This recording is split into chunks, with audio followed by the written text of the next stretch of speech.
Welcome to Mindset Lessons from the Field. I'm your host, Gina Kazaza. Before we get started, quick invite to join our free Substack community. We got monthly book club. We got articles to boost your mental fitness and resilience. We got a group chat going on because growth is easier when you're not doing it alone. So come on over and join that Substack community. Also, if this show hits home, please leave a rating, share it, follow us on Instagram, hit that subscribe button on YouTube. Thank you guys so much. Now, one more thing before we dive in, quick shout out to our sponsor. This episode is sponsored by Empowered Lit Literacy and Beyond. It's a 501c3 nonprofit bringing author visits and confident building programs to kids. Right now, only 30% of kids are reading at grade level. Gosh, that's a scary number. And confidence drops at the age of 7. Empowered Lit is changing that, but it takes partners like you. Literacy is the entry point. Confidence is the outcome. Learn how to support them in the show notes. Today's guest is a former Navy SEAL. He went from being underestimated as a kid to leading in high-stakes combat environments where failure wasn't an option. Today, he's a leadership coach, keynote speaker, and founder of The Warrior Poet, and his framework is inevitable execution, working with founders, executives, and tech teams to improve decision-making, accountability, and performance under pressure. He's also built and led teams at companies like Amazon, driving high-impact AI and product initiatives. One more thing, he's lived the wins and the setbacks and brings both into how he leads. Ladies and gentlemen, I'm so excited to introduce you to Andrew Sridhar. Andrew, thank you so much for being on the show. Gina, I am psyched to be here. Thanks for having me. Oh my gosh. Well, your bio, first of all, I mean, really cool. Definitely need to, I run a literacy, and I'm an author. I run a literacy self-esteem building nonprofit. I definitely need to talk when I say the word poet. I'm like, please continue. We need to talk about that, but I need to start in the beginning because when I was doing research about you, you know, you're a half immigrant kid, right? And you had bullies growing up and you had a nickname by those bullies. And I want to talk about what was that like for you as a child to, in the environment that you grew up in, being bullied? Talk about that. Talk about, you know, especially like parents that are listening. Maybe they have kids that are going through similar things. Yeah, sure.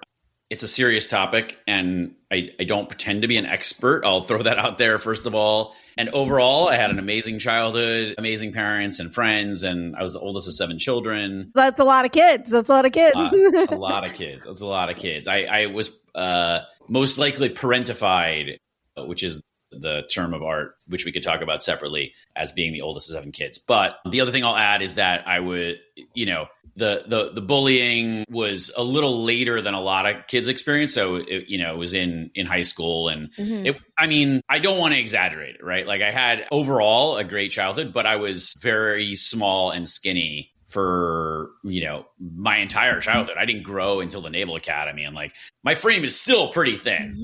I've packed on some muscle, and I'm 6 feet tall now, but so, especially girls face similar, probably more horrific things than boys do in terms of, body dysmorphia and everything. But yeah, in a guy environment, it's all about being big and strong, especially when you're younger and you have nothing else to compare, grades and are you big and strong? That's basically all you can compare. And so occasionally a really funny guy will get a reputation. So on my soccer team, I have many nicknames, and it was funny because apparently I was pretty gifted as a soccer player my freshman year of high school. And our JV team would always play the varsity. And the coach of both teams, early on, he started calling me in his Belizean accent, which I will not try and imitate right here, started calling me a smooth operator. Mm-hmm. He was and telling the varsity guys, look at that guy, this little freshman, he's a smooth operator. And they didn't like that. Or maybe they didn't like me for other reasons too. So one of them had the great idea to start calling me Fievel, and that stuck. And it sucks. It's not a term of endearment, even though the mouse in the Disney movies is very endearing and is the hero of those movies. I mean, I'm dating myself. No one listening gets that reference, probably, except for you. I'm not going to say that was crystallizing in terms of me wanting to lead go to the military, become a SEAL. Like that's the neat and tidy like thing that people would come to a conclusion. Like I already was interested in those things and wanted to do big things. But yeah, I mean, I'm sure it added fuel to the fire if I'm being self-reflective here. Did you then know like I want to go into the military? Well, I mean, just for our listeners too, because like I said, did some research on you beforehand. It's like you went into the Naval Academy, but you were like going to leave because you're like, this isn't even hard. Right? It just like sucks. Right. So I'm curious in terms of like, was it also like the fact that you weren't like big and strong? Like, did that equate to like wanting to go into the military? Was there something to prove, or it was like, I just always knew I wanted to serve the country? Yeah, I think it was the latter. Again, if I was writing, a young adult novel, it would be like almost like a Harry Potter journey, right? Like they're bullied and they have it tough, but then they go on to do great things. And part of that is like motivation to overcome and prove themselves. Again, I'm sure that there was some of that, but my dad, again, was an immigrant and often what is a little bit of a stereotype, or used to be, was that immigrants are the most patriotic people in America. And that was very true of my dad. And he was, very into politics, probably excessively so. Watching war movies growing up, which, people don't do so much anymore. But like that was a stereotypical dad thing to do back then. And I would watch with him, and he had served briefly in, I guess the equivalent of the Indian National Guard, but like, it wasn't any big thing. It wasn't very long. He doesn't really talk about it. Like, I don't even consider it the military. So I don't consider like a legacy family thing. And on my mom's side, who grew up in New York, Irish Catholic, her father, my grandfather, wanted to join the Navy, but was disqualified for medical reasons. So he worked in the shipyard and things like that, supporting World War II. But so I had no family history of military. But I lived on a cul-de-sac with my 3 best friends. They were all the same age. It was amazing, such an amazing environment.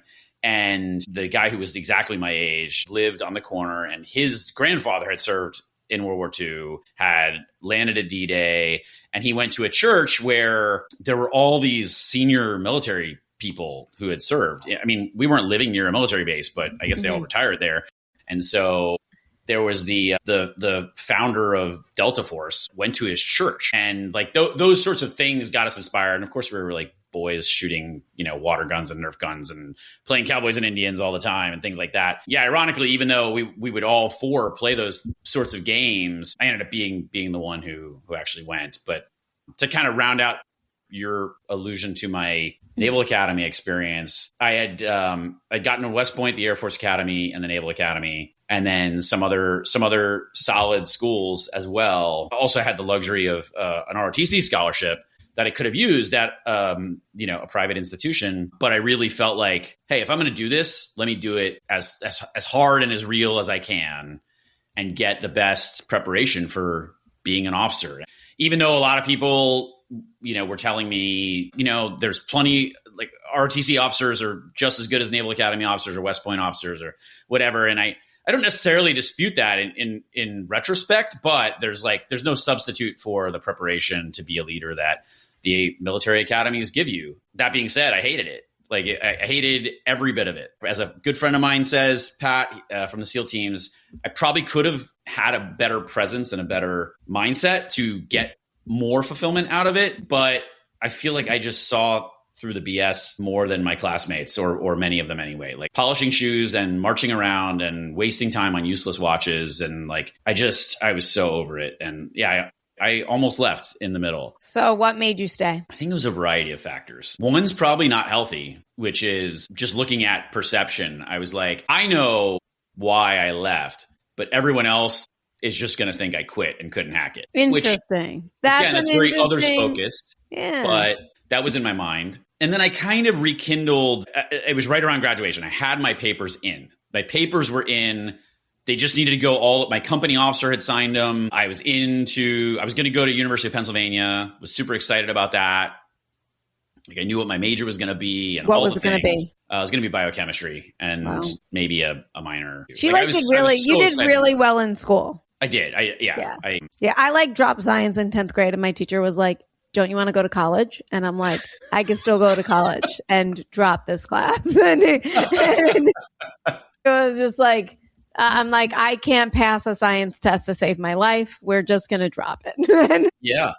Yeah. Yeah. I don't know. I part of it's maybe having an Indian dad and he was in medicine. And like, I think that helped. And I was just naturally curious in it. My kids are not, unfortunately. Like, I wish they were more interested in STEM, but they're not. And I can't do anything to change that. So I've given up. But anyway, to finish the story, as I go long-winded here, it was right around graduation.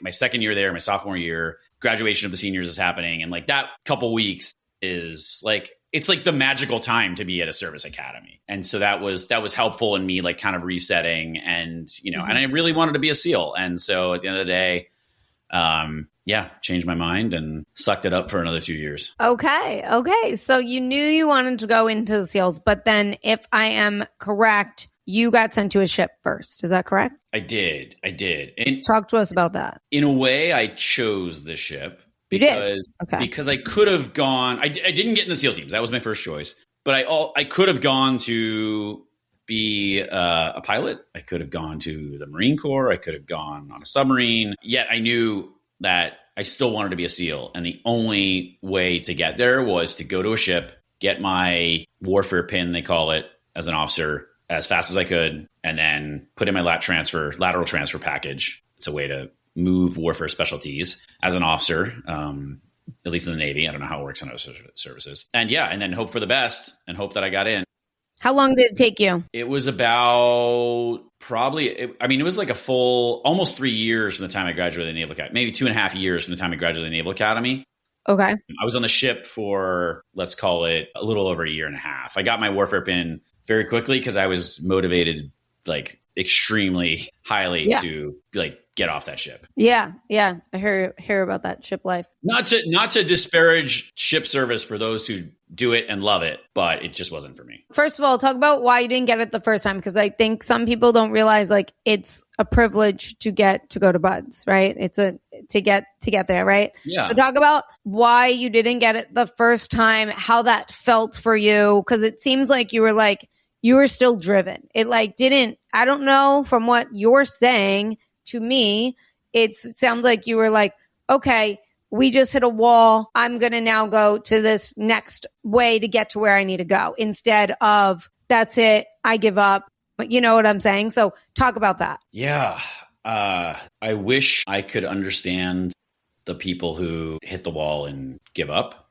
Now I'm human too, right? There's things in my life where I don't keep going, right? Like I think there's this myth of like a Navy SEAL like doesn't quit at anything. That's not entirely true, right? Because if you're not fully invested in the thing, if it's not right for you, or if you gain market data and decide, hey, like this isn't actually working, then you need to change, right? But for something like a big dream, I can't relate. Now, granted, it really sucked the day I heard that I was not going to BUD/S. So, and to explain to the audience, I'm not saying it's easy to get into BUD/S as an enlisted person, but it's a lot easier than as an officer because there's very few spots as an officer to get in, and interviews, recommendations, and at the Naval Academy and for ROTC, like right out of your officer, officer selection, officer development, there's a board. And so, if you don't get it, like it's really hard to get that lateral transfer. And I knew that it was going to be some time in purgatory and that like, I may never actually get off the ship. Like that might be the only service that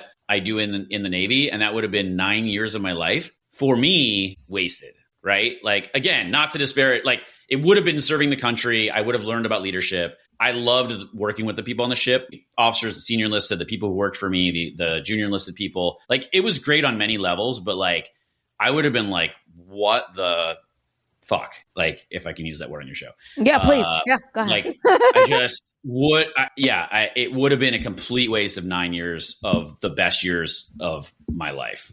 Yeah. I need to talk about this real quick because I understand like what you're saying, not in the same context, but in the same, like, so I work in the film business and also, being an author and, my life in general is a lot going on. But One thing for sure is that like I've written so many things, but this one project I know is like the project. Okay. And it's been with me for over 5 years, and it's been out, and it's like been there and then lost it, been there and then lost it, been there and lost it. But I just keep going with this one. And I like I said, I've had so many, but I was like, I didn't pursue those because I didn't believe in it as much as this one. Like you believed in yourself to being a SEAL. Now, the thing is, it's not guaranteed with me and this project. It is a stretch in terms of like just getting a movie made in general. People don't realize like even getting to as far as we got. To me, I tell my team, it's a privilege we got this far, right?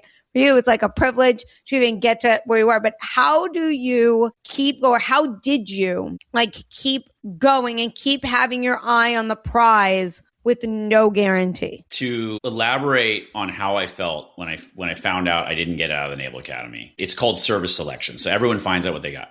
And 99% of the class is like, hooray, like we get to do the thing we came to the Naval Academy for, like, let's go drinking. And a couple of my best friends came by my room and, you know, like my roommates are headed out and my friends come in and they're like, hey, let's go like to wherever. And what, you know, they both were going to flight school, which is what they'd wanted to do since they were 5, watching Top Gun. Like they were going to be Maverick. And I was just curled up in my bed and I was just like, and I'm not like a huge curl up in your bed sort of person. I was just like, just go without me. Like I'm not going anywhere. Like, it took me a long time to recover, you know, probably, you know, let's call it 2 weeks, something like that, of just whatever, some sort of depressive state. Like a wallow. You were in a wallow period. I was in a wallow period. Yeah, I was in a wallow period. And so I say that to like give people the permission to wallow a little bit. Like you have to, especially for super ambitious people, and I'll speak from my experience at least, like for guys, like it's okay to not feel okay. And the more you bury it, like you're just not going to make good decisions. You're not going to be yourself, and like it's going to come back to haunt you later. So eventually though, there was, you know, I knew lateral transfer was a possibility. It's why I chose to go to the ship instead of something else. And there was a meeting about lateral transfers, and you know, I'm there with a bunch of other guys and women who didn't get what they wanted, mostly guys who didn't get SEALs or something called special operations in the Navy, which is not usual special operations, but that's beside the point. And yeah, and then I started to see the path. And you know, like for most things in life, Gina, I think, like I was just telling a coaching client the other day, you know, he always thinks he has a knowledge problem or a systems problem.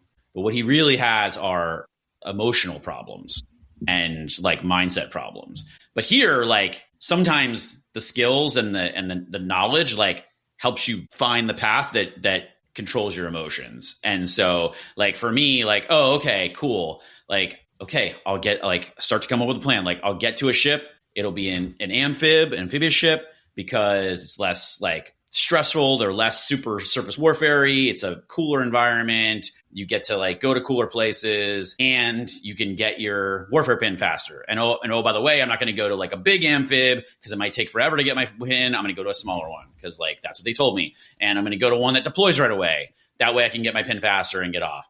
And I'm going to talk to this office at Navy personnel because that's the office that does this thing. And then like, I'm going to make sure I kick ass. So I get a great recommendation from my cat. Like, and so just, I could start to see all the little dots that I could connect to like pick myself up again.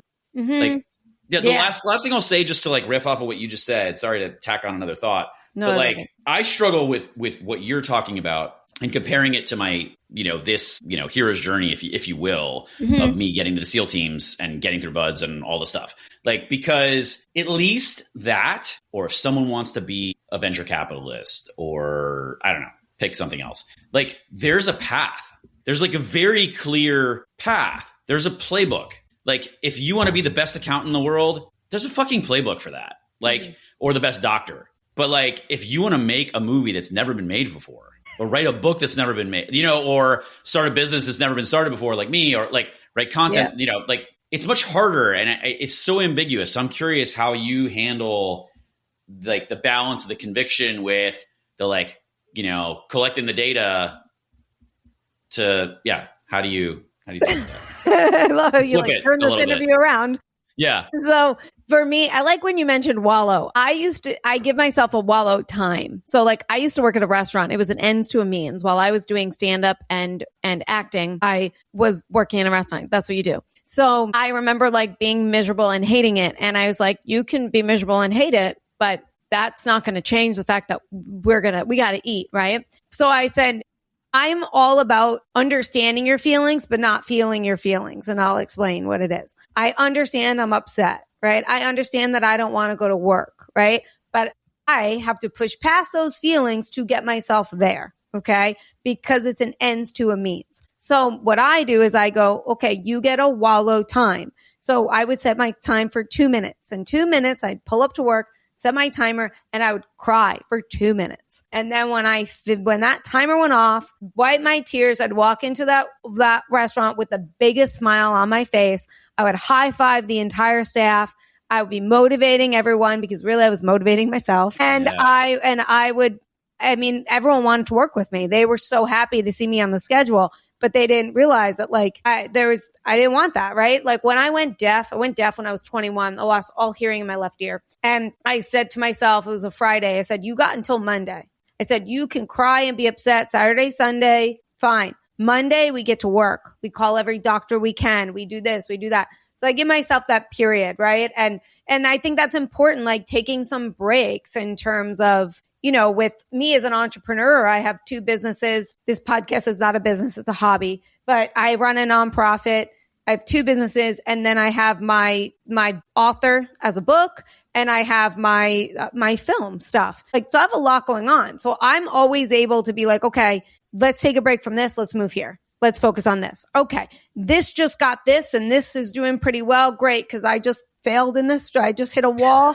We hit failure in this direction. So we're going to stop for a second and pivot over here. So that's how I do it because I have so much, right? But, you know, but with you, I'm reading like what you've done and your accomplishments. And I'm just like, this is a guy to me as I'm looking at this. And this is where I think like, you know, anybody can, because I'm sure you might not feel this way, but I'm looking at you and I'm like, gosh, I could learn so much from this guy. I was like, man, from SEAL teams to Amazon to, you know, you were in Wall Street, but left Wall Street and all the success you have to now speaking and leading teams. And I'm just like, oh my gosh, what can't this guy do? Right. But and I find it's just so funny because I find you extremely impressive. But as you're talking, you're like making it real. Does that make sense? I'm just a guy. Yeah, exactly. We're all just kids in big bodies. Like I mean, I don't want to be totally dismissive here. You know, like Buds is just like to get a little personal for a second. I'm dating this person now. She was like, at one point, you know, we're like several dates in. And she's like, you know, what's your dream that you want to achieve? And I was like, well, it's a little hard right now because like I already achieved my biggest dream in life was to become a Navy SEAL, right? There's many other things that I want to do. And that's why one of the reasons I got out of the military, besides family, like there's so many things I want to do. And so many people in the military, like I would talk to them and they'd be like, yeah, like this kind of sucks on the ship, but like, I don't know what else I would do. I'm like, wake up, man. Like, what are you talking about? There's like an infinite number of things to do. You can't get excited about any of them. Are you crazy? Like, but she's like, she goes, is being a Navy SEAL hard? And I was like, I didn't know what to say. I was like, are you fucking with me right now? Like, I'm not one to like brag about myself or like, you know, make a big deal out of it or try and pretend like, you know, not to point fingers, but like, you know, as if I'm like the toughest guy on the planet. But like, what? Like, she legitimately didn't know. And I was like, so anyway, like Buds is so insanely hard. Like it's impossible to describe. Like, unless you go through it, you can kind of get it through descriptions. The reason I bring that up is because like to kind of give a little long-winded caveat here of there is something a little different in the guys who make it. Now, granted, there are probably guys and women now who don't make it because they don't want it bad enough. Like Mark Manson in The Subtle Art of Giving a Fuck talks about how he and his buddy really wanted to be rock stars. And his buddy like learned the guitar, and I don't know if he became a rock star, but like became a musician. Mm-hmm. And Mark Manson's like, well, like, why didn't I? And he's like, well, I didn't want it bad enough. And now granted, there are people with ADHD who want things really badly and just can't manage to figure things the fuck out, right? And that's something that I help founders with to an extent. But the point is like that you look around at the end of Hell Week and you're like, God, like it's this like imposter syndrome of, wow, like how am I around these guys right now? Like right as you finish Hell Week before you all go to sleep for what seems like an eternity and nurse your wounds. At the same time, they're all just guys. They're like not what you would picture in a movie. Right? Like it's not the biggest dudes. It's not granted, there are some big personalities or a lot of big personalities, but they're not the big boastful guys. Like they're just, I don't know. It just in many ways, like average dudes who just wanted more. And so hopefully that's an inspiration. Like I was one of my best friends, Nat, who I went through buds with, and we served in the teams after another officer who, funny enough, all the like, a whole bunch of senior enlisted guys like thought we were the same guy. Like they kept calling me Nat and him Andrew, which I don't know, maybe because we were like a little brown, like we don't look anything alike. And so, but he described me like the first time he saw me in buds as just like scrawny. And so my point here is like, if I can make it through that, people are capable of anything. We're going to stop right here as we're going to give a shout out to one of our other sponsors, Sphere Emoji. Quick question for you. When was the last time you gave someone a gift that actually meant something? Not another candle or another box of chocolates, a gift where every time they see it, they think of you. That's Sphere Emoji. Plushies with personality. It's saying, I got this for you because you're loved. Or I got this for you because you make me laugh. You're my giggles. You're my Lulu. They are soft, they're comforting, and a daily reminder that that person matters. With Valentine's Day coming up, Lulu is the perfect gift, mini or pillow size. And yes, the pillow size is as comfortable as it sounds. It's my favorite. So go on over in the show notes and find a Sphere emoji that matches your vibe, or just go to sphereemoji.com. Now back to our show. I think the thing is too, you wanted it, right? And then I did want to ask you about, because you became a leader, but you did say something from when I was reading about you that I just need to talk about, because what you said was like, he realized he didn't want it, that's why I didn't go that or whatever, right? Well, you went into the world of Wall Street. Is that correct? Mm-hmm. Okay. Yeah. And you decided, and then you walked away, right? So how do you know when like success isn't actually success, right? You talked about like, you kind of just alluded to the fact that like maybe you just didn't want it, or what did you feel in terms of like you went in that direction and then was like, nope, not for me. I've got 3 monitors here, and it's not that crazy for people that have multiple monitors, but like back then it was a little crazy for people that have multiple monitors. And like, when we're in Wall Street, you got like 4 or 6 monitors up here. So I'm sitting in the old Lehman Brothers building, which for the audience, Lehman Brothers was the first major bank to go under in the financial crisis of 2008. And that's when people knew, whoa, like this is bad. The building is in Times Square. I mean, it's Wall Street in quotes, but the building's in Times Square. And I'm sitting in that building, which was bought by Barclays. They bought the whole firm for like nothing. And I'm supposed to be working, trading commodities derivatives. And I see the window washers on their like pulley system little thing. Like it's like so dangerous, but they're out there washing. There's this guy, and I mean, like, I'm not like doing a thing here. Like they're all Hispanic, right? Like, and because that's the jobs they can get, they're doing this dangerous job in whatever climate conditions, it's a hard job. But I remember looking at this guy washing the window with this stuff and over my monitors and thinking, I would so much rather be out there right now than in here, because I was bored out of my mind. And I think for some people, they're like, cool, I got a good job. It's prestigious. My parents can talk about me. It's cool to members of the opposite sex, like whatever. And the people on the desk were great. Like it was a fun environment. And I realized later in corporate life how lucky I was there. Not that I regretted the decision though, because I was so bored studying power specifically. I think if it had been a different asset class, maybe I would have stuck around.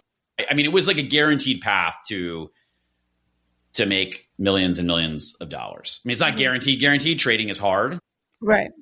not everyone can do it, but like I was very confident in my ability, but I was so bored. I just wanted to do other things. Did you find being like a SEAL, like making it through argumentatively like the toughest military program, that like it was like after coming out of that, like confident in the ability that you could do something, like you could do essentially, I won't say like anything, but like, you know, you had a drawing driven to, you know, if you wanted it bad enough in terms of trading and doing that, like, it's like not everybody can do it, but it's like, but I could do it. Like, do you feel that confidence from that? Or do you think it's just from like you in nature? People often say, well, like, you know, you were a SEAL, so buds taught you, you know, resilience and grit.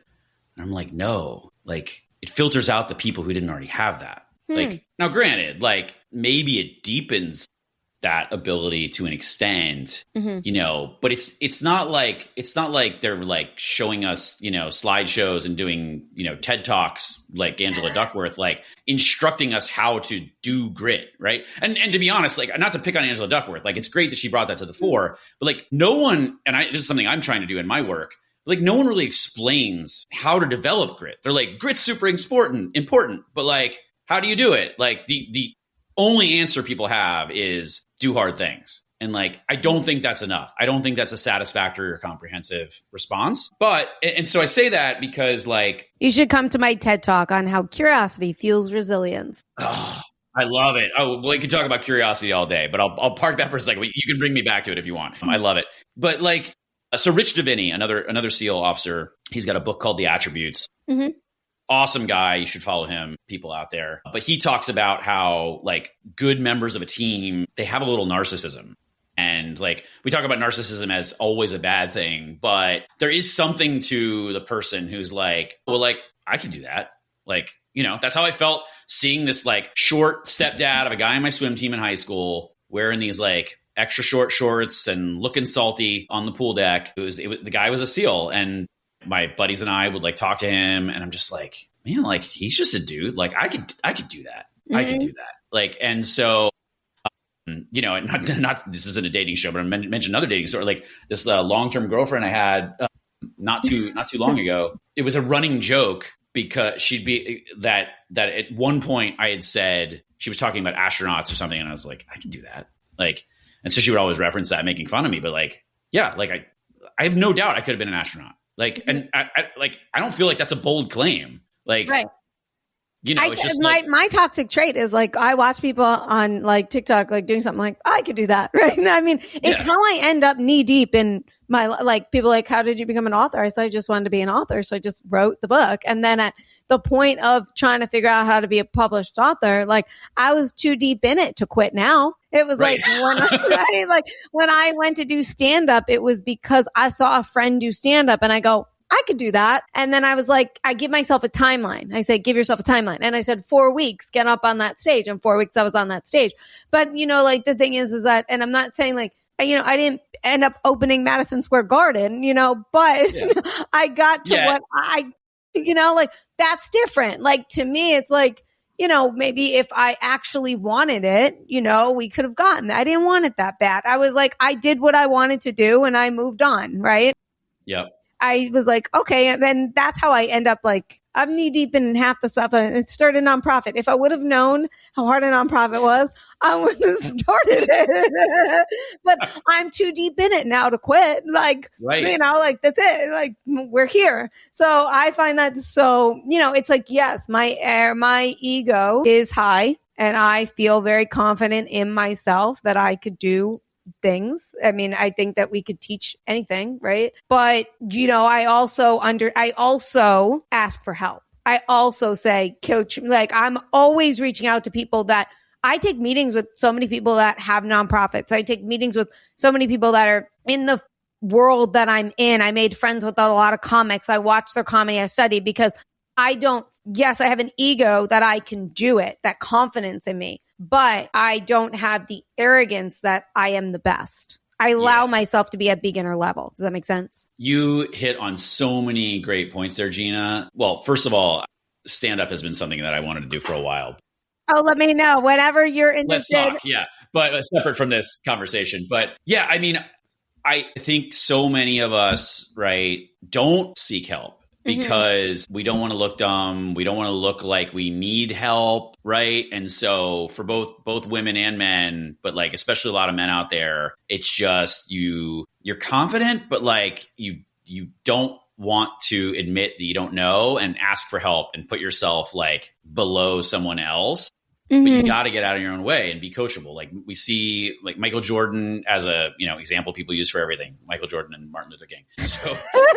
So literally I was like, I'm doing the thing on my podcast with a guy and we're going to talk about the start with why thing. And like, I was like, oh, he like brings up Martin Luther King, like at the beginning and the end to associate with himself with Martin Luther King. So anyway, that's what I'm doing here in a meta sense. And so, sorry, what the heck were we talking about? I lost the thread. I'm sorry.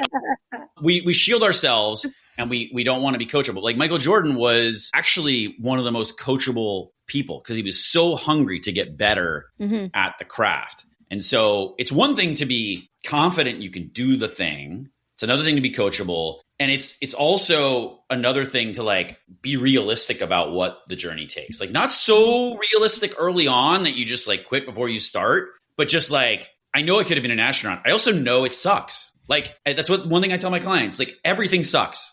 Like at some point, everything sucks. Like being a SEAL sucks in so many ways. And it's like a running joke in the teams. Like, yeah, people think like jumping out of planes is fun, but like you're like jocked up in all this gear and it's in your crotch and like you wearing 150 pounds of gear and like it's hot and just like, how freezing it is. And then you have to sit on that little dinghy going so fast and you're freezing and shivering and about to hit hypothermia. I mean, I remember doing the Navy SEAL prep program and I'm like, I can't believe people find this fun. Like, this is a job. Like, miserable. So, but like in a sense, the people who do it are the ones who like, that's the hard they chose. I mean, to use the cliche, right? Yeah. They chose that hard. And being realistic about that and like making sure it's something that you choose is part of it. I love that. Now I have to circle back to what I mentioned about you being a leader in Hell Week. And first of all, like, did that suck? Like leading people that like, like, especially when like you're not on any sleep, you're responsible for these guys. Like, people are quitting. You have new people, like, not like new people, but like, you know what I'm saying? It's smaller, right? And things like that. And then also I think it's like, you could get someone from another group into your group if your boat crew goes down in size. So that's what I mean by like new people, right? So like, how was it for you? Was leading something you wanted? Because I know some people have been on the show and they were like, not the position I wanted, right? How was it for you in terms of being a leader? How did you lead? What did you learn? Like, did that teach you anything? And talk to us about that. Yeah. One thing I speak about is that leadership is a choice and anyone can do it. That doesn't mean everyone will do it. There's so many SEALs who could be officers. Okay. Some decide to make the transition, like many of them stay in, most stay in and become senior enlisted leaders, which like, is amazing. And the officer senior enlisted partnership in the SEAL teams is just extremely strong, which is amazing. And one of the many reasons I loved it. And so the only, one of the differences between enlisted guys and officers in the SEAL teams is just like the officers chose to go that route. So in the SEAL teams, so you're with so many guys, I'm not saying every guy, but like so many people who could be you as a leader, which like kind of raises the bar for where your leadership has to be when you have like that quality of people who exercise such ownership, initiative, big picture thinking, bias for action, like detail orientation, like all the things. But, the reason I bring this up is like I chose that path when I went to the Naval Academy because I wanted to be a leader. And so when I got to BUD/S, it wasn't like a surprise, or like, or something like that. Like, oh, I didn't sign up for this. And I not to project too much, but I think the other officers who were there feel the same way. That being said, there's a lot of scrutiny on the officers because the BUD/S there are officers there in charge, but like the training is really run, almost 100% by senior enlisted SEALs. as the instructors. And so they want to make sure that the officers who make it to the SEAL teams are going to be high quality, both for the mission and also to make sure to not do stupid things, make stupid calls that get, them and their brothers killed, because those are the stakes. So I was, Yeah. So as I was a boat crew leader as an officer, but like also I got rolled from medical injuries before my first Hell Week. So I didn't do that one. I got rolled to another class and I was in this like weird purgatory area, and then classed up for my next class. And I was the third senior officer in that class. And then around like Hell Week is the fifth week, or at least was then. And we started on a Sunday or Saturday night. Like Tuesday morning, we're outside the chow hall, and like I knew the one guy had quit, and we're outside the chow hall and dry for once and getting ready for the next beatdown. And one of the instructors comes up to me and kind of like the guy in the Matrix is like, "Mr. Sridhar, you're next." And because the other officer ahead of me had quit also, so I at that moment became the class leader for my class, which is just like not a great position to be in. Like you really don't want to be the lead petty officer. Talk about that for our listeners that are listening to this episode, because they might not have heard, previous ones on what that entails. I mean, I don't want to exaggerate it, right? But it sucks for everybody. You're in a training environment. So you're not running everything, but you are responsible for a lot at a very early stage in your career. I mean, granted, I had been on the ship, right? I had that like real world military experience before, whereas a lot of people who go to BUDS, including officers, like this is the first thing they've done in the military. Okay.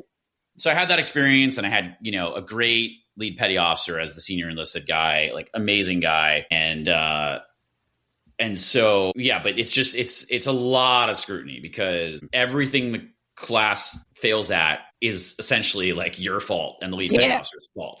And granted, the instructors play it up, right? They realize stuff happens, right? Like if Joe Schmo, 17-year-old guy, like forgets to sharpen his knife or something, like, is that like the class leader's fault? Like, you're responsible as the senior guy. So yeah, you definitely get extra attention, and extra attention in that environment is like not what you want. You like there are some guys who are like the gray man, who just like people are like, wait, that guy, like they're almost like, that guy was in our BUDS class, like, and the instructors like barely notice them. Like that's what you want. Yeah.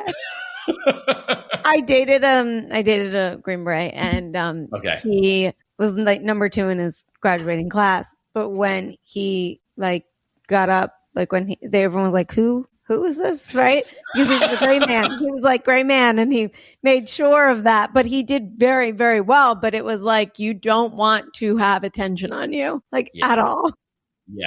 Yeah, that's right. Now I need to know, like transition wise, because you were like, obviously you made it. It was like, that was it. This is what I wanted to do. Like I hit my dream, my goal, right? And then it's like, okay, now I'm going to go do other things. And the one cool thing is, I'm like reading about you, is like you did a lot of interesting. You didn't just like go in one direction. You're like, okay, we talked about the Wall Street thing and you laughed, right? But like, I'm just going to read some stuff. Okay. Sure. You led a team of 39 women and one guy to Inc.'s number 1 growing company, right? Fashion e-commerce, right? You co-led a secret international financial operation. You launched the first international operations of Amazon Fresh. Like the first PM hired 2 Amazon Alexa AI, and you led production teams to launch an AI solution worth $500 million. You like go. You're like, I'm going to do this. I'm going here. I'm going there. Like, was this like, how do you, I guess in a way, it's kind of like you're maybe as I'm reading it, this is just what I'm getting out of it. So you let me know if I'm not correct, but it's kind of like, I'm going to like, and not reinvent yourself, but it's just like, I'm going to go dabble here, and I'm going to go in this direction. And then I'm going to like go here. And now today you're like, you're a coach, and we didn't even get to talk about like your business and what you do, and like the warrior poet and your framework, and a speaker and leading people. And I just think that for people, there's so many people that I talk to that feel stuck. There's so many people I talk to that like have their 9 to 5. There's so many people I talk to that are so scared to take the leap, to go, right? And I just think like you, from reading your bio, like you're a good person for our listeners here to like talk about, because you faced layoffs, setbacks, all this stuff, and you just move, right? And can you talk to us about that, especially to our listeners that are feeling stuck, or maybe they're like, I'm too old for this, or I don't think I could do this anymore, or meaning like, oh, I missed that. That was, you know what I'm saying? Like, I get like to become a SEAL, there is or to be an athlete or something like that, there is a time frame, right? But because you're prime, this body doesn't last, right? But in corporate America, in entrepreneurial world, in being an author, in speaking, whatever it is, like you can do that at any age. So talk to us about that, and how did you keep going and go in whatever direction you want to go into, especially through quote unquote failure, I'm going to say. Okay. Yeah. I mean, we can remove the quotes. Like there are plenty of failures along the way. Some either just my own failures or just, setbacks that I didn't expect that were thrust upon me. And so in a way, I feel like I'm still figuring it out, And so at every stage, I've just been figuring it out. I don't have any magical powers. I take my dreams seriously. I work hard, but I also am the single dad of 3 kids, half-time, divorced with a good co-parent in my ex-wife. And I take my job as a dad seriously. So that, it's a lot of time, right? So it's not like I have some superhuman gifts or like, I don't even live in a prime area for a lot of the things I'm doing. So there's a lot of things that maybe excuses that other people would present to themselves that, I face a lot of those things too. All we have is now. And I say that not just as motivation, but as a tool, because you pointed out earlier, Gina, about your crying in the car before going into work. Like that looks like a scene out of a movie to me. So if you haven't done an autobiographical, maybe you should. So much of our problems are worrying about the future or ruminating about the past. Right. And those things are anxiety for the former and depression for the latter in their, more serious cases. But all you got to do is figure out the problems you have right now. And there is a path, right? Like there are novel things where you're going to have to figure a lot of stuff out on your own without a playbook. But like the guidelines are there. Right? Like the chance of anyone doing something completely original that no human has ever done before and documented how they did it is extremely low. And like, I just am someone who I don't want to have regrets. That's the worst curse to be in. And so I'd encourage people to like, don't look at it as a leap. Don't look at it as all or nothing.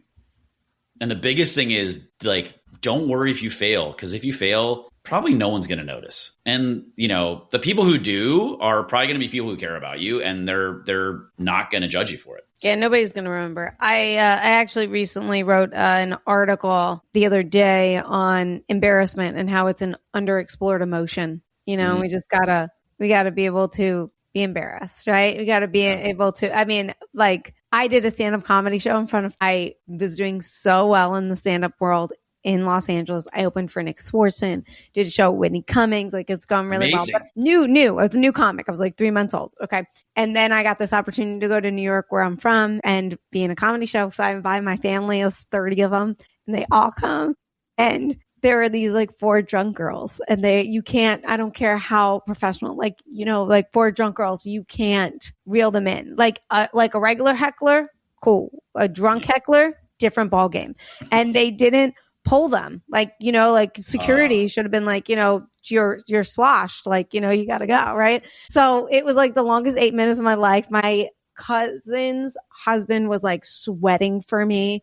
Like it was like rough. Right. And my parents were there. And then I remember my uncle like said to my dad, I learned this afterwards. He's like, why aren't you saying anything? Like if this was my daughter, I'd be like standing up. I'd be like protecting her. And my dad was like, she needs to learn how to get through it on her own. Like I'm like, if someone starts swinging, okay. But this, she's like, and I'm not going to be there all the time. Like this is her thing. Right. And I got through it though. And there was 8 minutes. I was like, oh my gosh. And then the next day I had to go fly to LA to do a show. And I made jokes about it in LA. And, but I just remember like like finishing the show being like, all right, like that just hit me in the face. Like that was a big punch. And the thing is, if it was in front of strangers, like what a big, like who cares? Who's going to remember? But 30 of my family, we all remember. Yeah. Nobody forgot that one, you know, but you know, you just have to, you get through it. Like I didn't die. Like I didn't get serious. Like I'm fine. Like, it's like, you know, and I always tell people that it's like, you know, I like to ask, and worst case they say is no. I get rejected on a daily basis. And it's just like, people are always like, oh, you don't get weird asking. And I go, at this point, no, like I'm fine with the rejection. I'm fine. I've been embarrassed enough in my life to just realize it's just, that's it, you know, I know it, you know, so I like that. I think the thing is like, people are like, what drives you? And I go, life drives me because it's temporary. It's over.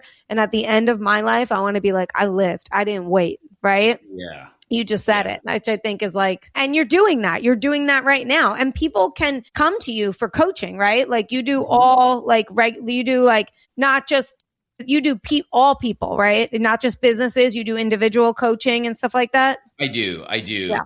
I focus really on high ambition, high agency people. That's the main thread.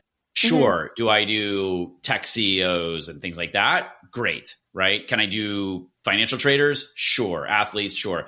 But like, as long as you are a high agency, high ambition person and you need some tools, you need to get out of your own head, you know, be a better leader, those sorts of things. Like I'm would love to work with you. And the deal is like, I don't call myself a life coach, Gina, but so many of my conversations with clients end up on the inner stuff. The inner work is the term coaches. 100%. I was a life coach at one point in my life. I was 22. What did I know about life? There you go. No, it's great. It's great. I'm sure you were great. So yeah, that's what I work on. And I just want to reflect back something you said, which is ask.